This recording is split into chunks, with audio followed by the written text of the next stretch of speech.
Hello everyone, welcome back to our channel. Today I have another monthly Q&A. I decided to do them every month, and so we are due for another one this month, but I am here with Howl. We will be answering some questions today. I wanted to thank you all for the very positive feedback on my last video. It was very encouraging. Today we're going to just answer some of your questions. Some of these questions you guys asked on my post talking about another Q&A, and then some questions were just ones that I found on my YouTube videos that I haven't responded to yet, so we'll be doing a couple of those as well. So the first question is there any meat a ferret can't have? This is a great question. Generally, meat from other carnivorous animals should be avoided for them, but other than that, they can eat pretty much everything else. Can you just feed them raw meat from the store? Yes, you can feed meat from the store, but usually it's hard to find a completely balanced diet in one store because a ferret needs bones, meat, liver, heart, and another organ like brain, kidney. That's usually pretty hard to find in the normal grocery stores, but you can usually find liver. You can sometimes find chicken hearts, but usually the package that you find is really small. It's a very small amount of hearts, but the liver is fine. You can buy obviously boneless meat there, and then you can buy bone-in products as well, like chicken wings and whatnot, but there isn't a large variety with any of those things in the store.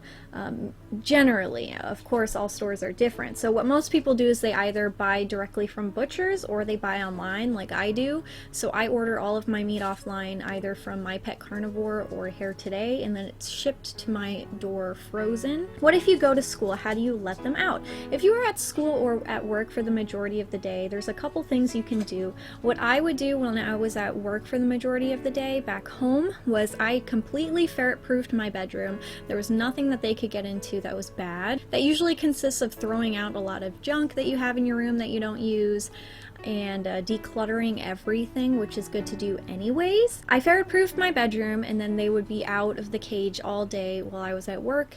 And if you have someone at home, like a parent or a sibling, you can ask them to check on them throughout the day, like a couple times, just to make sure that they didn't get into any trouble. And if you're going to be away for a while, definitely make sure that you have more than one ferret so they can keep each other company, because they would be very, very lonely if you left them for that long by themselves every day. If you cannot, for some reason, ferret-proof a space for them that you feel comfortable leaving them out when you're gone, provide a very spacious cage for them and let them out to play every morning before you go to school, and then when you get home from school in the afternoon, let them out until you go to bed. So basically, anytime you're home, have them out of the cage. Is it okay to use pee pads instead of a litter box? Absolutely. I use a mix of both. It's personal preference. I use pee pads around the house because I don't want a million litter boxes, and it's super easy to clean. Do you recommend fleece bedding over loose bedding? Yes, I do. I like this bedding because it's very easy to clean, and ferrets seem to really love it. So I just use fleece blankets, baby blankets in their cage. I don't use loose bedding anymore. How can you get them used to walking on a leash? So I have a couple pointers here that I'll read off. So first, have them wear the harness in the house. Let them roam around with it for a while, maybe even sleep in it.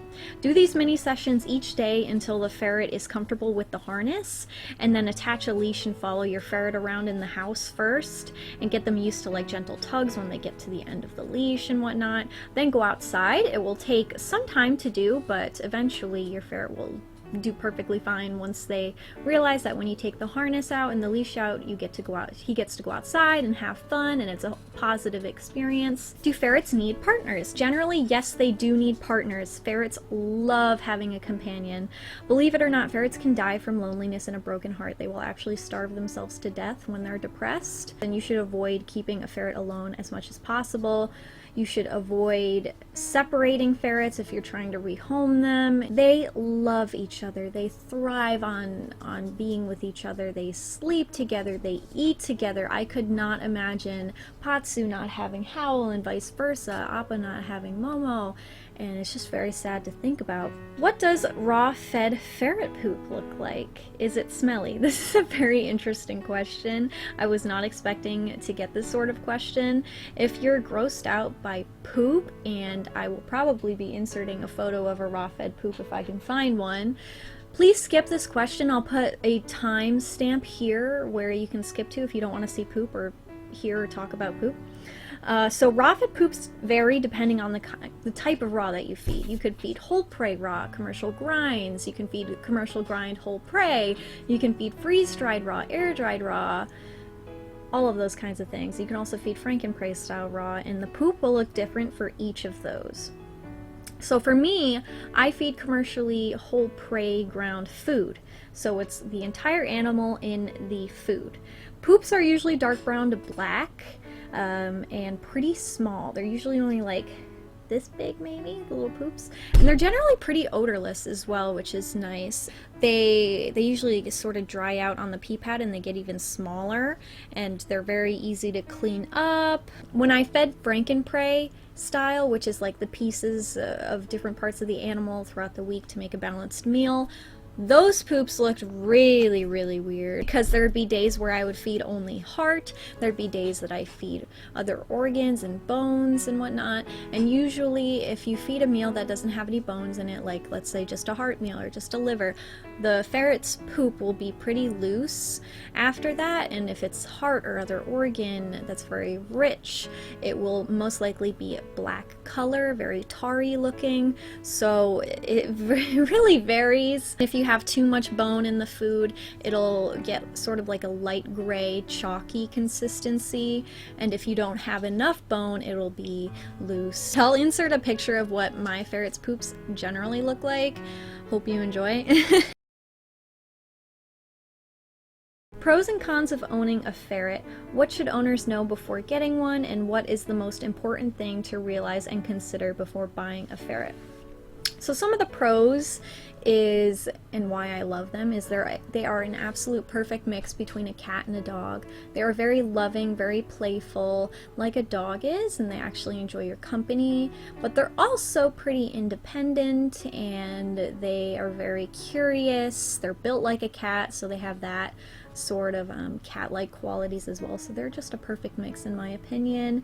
They are very lovable. They give me so much joy. They make me so happy. The only con I can think of a ferret is the amount of health problems that they can have due to their poor breeding.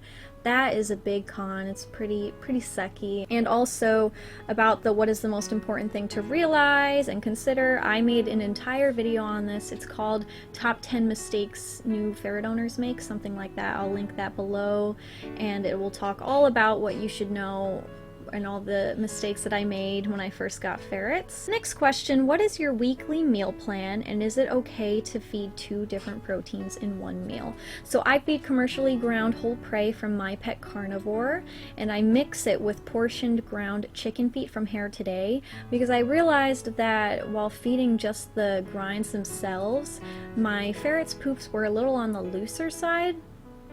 So I wanted to add some sort of bone that wouldn't throw off the entire meal.